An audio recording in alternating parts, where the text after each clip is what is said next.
I'm Sachit, and I've been given an assignment called Password Protected System. So in this assignment, I was assigned to work with the switches. So what's supposed to happen is the switches should be pressed in a specific sequence, and if it's pressed in the desired sequence, the LCD screen should print access denied. Access granted. And if the sequence is incorrect, then it should print access denied. So now this is the moving on to the program. This is the program I've written in Arduino C++ language.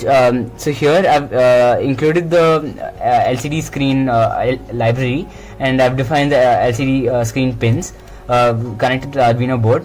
And here I've defined the pins for the switch connected to the switches. These 4 switches connected to the Arduino board, and the states.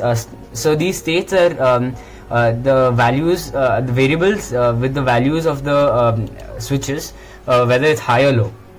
Now here I've defined a variable called count. So it's the number of time count variable stores the number of times the switches are pressed. So moving on to the word setup. Here I've initialized the serial port in the LCD screen, and I've defined the switches as inputs. And here it basically prints on the LCD screen enter password.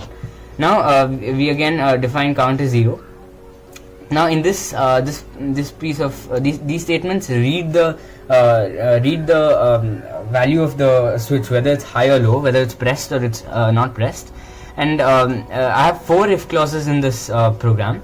So and each have a label. So in the if one, if the state 1 or the key 1 is pressed, the switch 1 is pressed, then the count should add up. So the count initially is 0 and it becomes 1 when it's pressed, and it goes down. So there's a label called BTM, and it goes and enters the loop, and then it comes back here.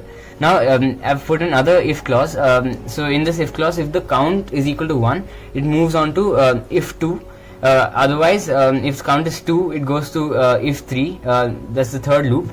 Third if statement. And if the count is 3, it goes to the fourth if statement.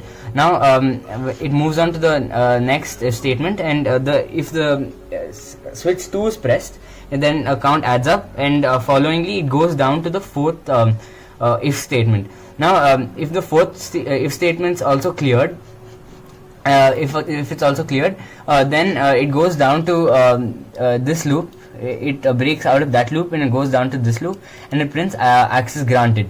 So in these if statements, if the desired switch is not pressed, then it shows access denied.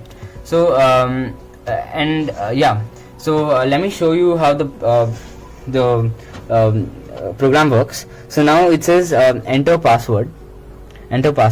Now I'm gonna press the switches in sequence 1, 2, 3, 4. So I'm gonna start 1, 2, 3, 4. It says access granted.